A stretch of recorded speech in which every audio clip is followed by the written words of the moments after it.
आपको लगता है कि ठीक डिसीजन था फील्डिंग करने का? देखो जो ट्रेंड इस पिच के ऊपर पिछले 12 से 14 महीने निकालो, वर्ल्ड कप 2021 से लेके ऑस्ट्रेलिया वाज डिफरेंट, लेकिन वर्ल्ड कप 2021 जो हुआ एशियन पिचेस के ऊपर every team wants to chase, क्योंकि वो ये हो जाता है कि वो पिच ऐसी होती है और ज़्यादा टर्न नहीं है, ज़्यादा बाउंस नहीं है, तो you can pace your innings. तो मेरे ख्याल में फैसला सही था। और मेरे ख्याल में जब, क्योंकि मैं तो स्टेडियम पे था डूइंग द रेडियो कमेंट्री, तो मैंने पिच को करीब से देखा था। एक साइड तो पूरी ग्रासी थी, दूसरी साइड ज़रा सी रफ थी। तो मेरे ख्याल में इमाद ने ये भी सोचा है कि उसके बाद क्योंकि आमिर था कि शायद, और मीर हमजा था, जिसके ऊपर मैं सकलैन से एक सवाल करना चाहूँगा कि कोटा नहीं पूरा किया, उसके बाद सरप्राइज। बट एनीवे, जब मीर हमजा और आमिर था तो उसने कहा कि मुझे ज़रा ग्रीन पैच के ऊपर शायद सीम और स्विंग मिले, जो कि नहीं मिली।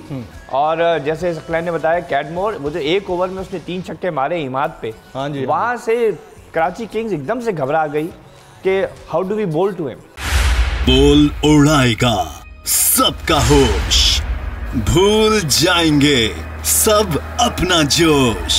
देखिए पाकिस्तान की सबसे बड़ी PSL ट्रांसमिशन सकलैन मुश्ताक, रमीज राजा, सुहेब अलवी, जमील फारूकी और फहीम खान के साथ खेल का जुनून रोजाना रात 11 बजे सिर्फ बोल न्यूज पर।